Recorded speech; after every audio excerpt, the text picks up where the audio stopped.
News Siwani और आप देख रहे हैं बीजापुर एक्सप्रेस। चलते हैं खबरों की ओर।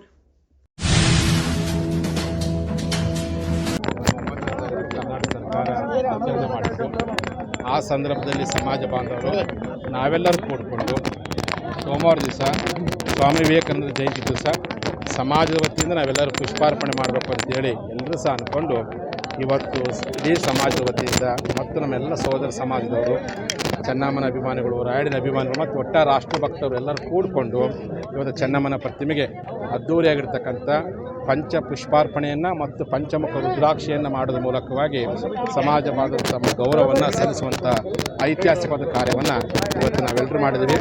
12 JCB, ಅದರ ಅರ್ಥ 12ನೇ ತಾರೀಕು 12 JCB ಮೂಲಕವಾಗಿ ಈ ರಾಜ್ಯಕ್ಕೆ ನಾವೆಲ್ಲರೂ ಕೂಡಿಕೊಂಡು ಸಹೋದರತ್ವದಿಂದ ಬಾಳಬೇಕು ಅನ್ನುವಂಥ ಒಂದು ಸಂಕೇತವಾಗಿ ಇವತ್ತು ಚೆನ್ನಮ್ಮನ ಮೂರ್ತಿಗೆ 12 JCBಯಿಂದ ಪುಷ್ಪಾರ್ಪಣೆ ಮಾಡಲಾಗಿದೆ. 5 ಮಹಾತ್ಮರ ಭಾವಚಿತ್ರ ಭವ್ಯ ಮೆರವಣಿಗೆಯೊಂದಿಗೆ ಇವತ್ತು ಅರ್ಥಪೂರ್ಣವಾಗಿರ್ತಕ್ಕಂಥ ರ್ಯಾಲಿಯನ್ನು ಮಾಡಲಾಗಿದೆ. ಉದ್ದೇಶ ಏನಪ್ಪ ಅಂತಂದರೆ ಅವತ್ತು 9ನೇ ತಾರೀಕು ನಾವೆಲ್ಲರೂ ತೀರ್ಮಾನ ಮಾಡಿದ್ವಿ.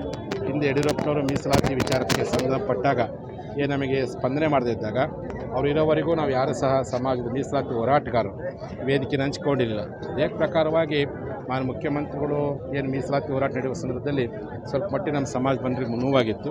ಆ ಕಾರಣಕ್ಕೋಸ್ಕರವಾಗಿ ಸರ್ಕಾರ ಭಾಳ ದೊಡ್ಡ ಕಾರ್ಯವನ್ನು ಮಾಡಿದ್ದಕ್ಕೆ ನಾವು ಅಭಿನಂದಿಸ್ತೀವಿ. ಇಲ್ಲೇನು ನಮ್ಮ ಉಸ್ತುವಾರಿ ಸಚಿವರಾಗಿರ್ತಕ್ಕಂಥ MB ಪಾಟೀಲ್ರವರು ಸರ್ಕಾರದ ಮನವೊಲಿಸಿ ಈ ಒಂದು ನಮ್ಮ ಹಿರಿಯರಿನ ಕಂಚಿನ ಮೂರ್ತಿಯನ್ನು ಮಾಡಿದರು. ಆ ಮೂರ್ತಿಗೆ ಬೇಕಾಗಿರೋ ಸ್ಥಳವನ್ನು ಮಾಡಿಕೊಟ್ಟಿದ್ದಾರೆ. KSRTCಯ ಈ ಒಂದು ಹೆಸರನ್ನು ಚೆನ್ನಮ್ಮನ ಮೂರ್ತಿ ನಾಮಕರಣ ಮಾಡಿ ನಮಗೆಲ್ಲರಿಗೂ ಗೌರವ ವ್ಯಕ್ತಪಡಿಸಿದ್ರು. ಅವತ್ತು ನಮಗೆ ಯಾರಿಗೂ ಸಹ ಭಾಗವಹಿಸಲಿಕ್ಕಾಗಲಿ ಇಡೀ ನಮ್ಮ ಸಮಾಜದ ಮೀಸಲಾತಿ ಹೋರಾಟಗಾರರಿಗೆ.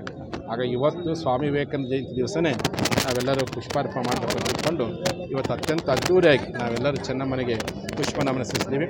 ಈ ಮೂಲಕವಾಗಿ ಮಹಾನಗರ ಪಾಲಿಕೆಯವರಿಗೆ ಮತ್ತು ಸ್ಥಳೀಯ ಜಿಲ್ಲಾಡಳಿತಕ್ಕೆ ನಾವು ಮನವಿ ಮಾಡಿಕೊಂಡಿದ್ವಿ.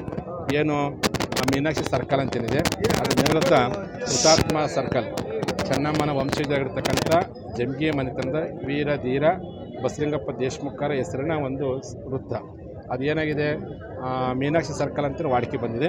ಕೂಡಲೇ ಯಾವ ರೀತಿಯಾಗಿ ಇದನ್ನು ಚೆನ್ನಮ್ಮನ ಸರ್ಕಲ್ ನಾಮಕ ಮಾಡಿ ದೇಶ ಪ್ರೇಮಿಗಳು ಯಾವ ಸಂತೋಷ ವ್ಯಕ್ತಪಡಿಸಿದ್ರು ಅದೇ ರೀತಿ ಮಹಾನಗರ ಪಾಲಿಕೆಗಳು ಅತಿ ಶೀಘ್ರದಲ್ಲೇ ಜನವರಿ 20ನೇ ತಾರೀಕು ಆ ಒಂದು ಸರ್ಕಲನ್ನು ಬಸಲಿಂಗಪ್ಪ ದೇಶಮುಖ ವೃತ್ತ ಅಂತೇಳಿ ನಾಮಕರಣ ಮಾಡೋದ್ರ ಮೂಲಕವಾಗಿ ಮತ್ತೊಮ್ಮೆ ಸ್ವತಂತ್ರ ಹೋರಾಟಗಾರರಿಗೆ ಗೌರವ ಕೊಡೋ ಕೆಲಸ ಮಾಡಬೇಕು ಅಂತೇಳಿ ಈ ಮೂಲಕ ಮಹಾನಗರ ಪಾಲಿಕೆನ ಒತ್ತಾಯ ಮಾಡ್ತೀವಿ.